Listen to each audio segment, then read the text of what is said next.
They decided to drive to the beach, the great ocean beach of the Point Reyes Peninsula.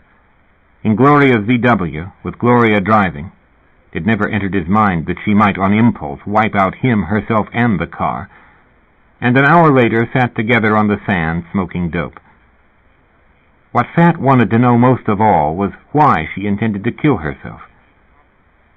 Gloria had on many times washed jeans and a T-shirt with Mick Jagger's leering face across the front of it. Because the sand felt nice, she took off her shoes. Fat noticed that she had pink-painted toenails and that they were perfectly pedicured. To himself, he thought, she died as she lived. "They stole my bank account," Gloria said. After a time, he realized, from her measured, lucidly stated narration, that no they existed. Gloria unfolded a panorama of total and relentless madness, lapidary in construction. She had filled in all the details with tools as precise as dental tools. No vacuum existed anywhere in her account. He could find no error, except, of course, for the premise, which was that everyone hated her, was out to get her, and she was worthless in every respect. As she talked, she began to disappear. He watched her go. It was amazing. Gloria, in her measured way, talked herself out of existence, word by word. It was rationality at the service of, well, he thought, at the service of non-being. Her mind had become one great expert eraser.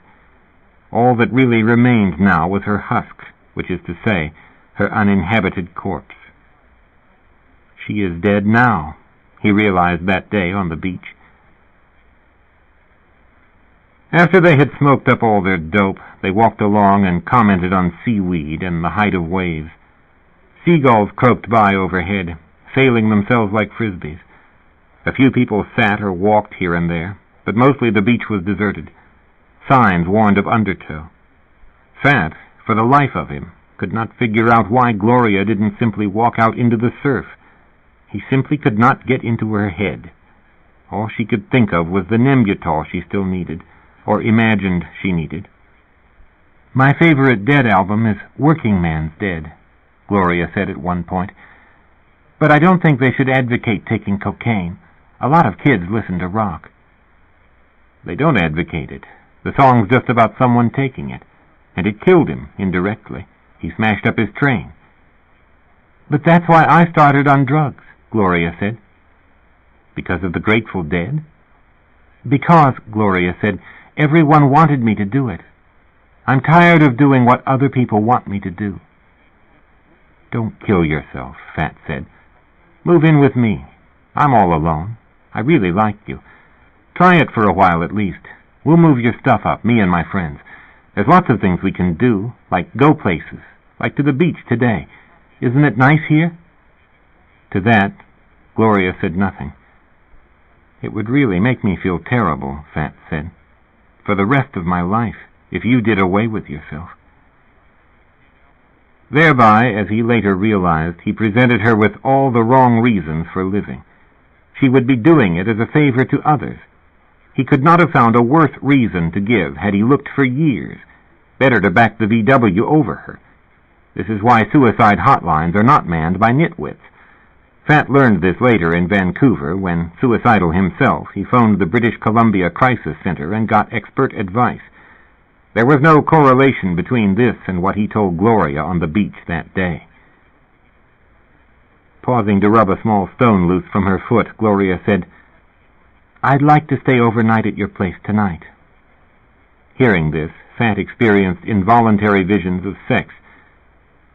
"Far out," he said, which was the way he talked in those days. The counterculture possessed a whole book of phrases which bordered on meaning nothing. Fat used to string a bunch of them together.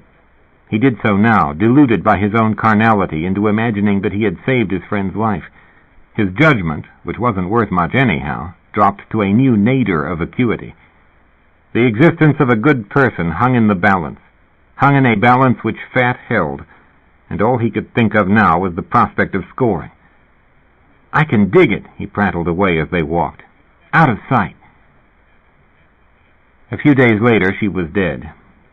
They spent that night together, sleeping fully dressed. They did not make love.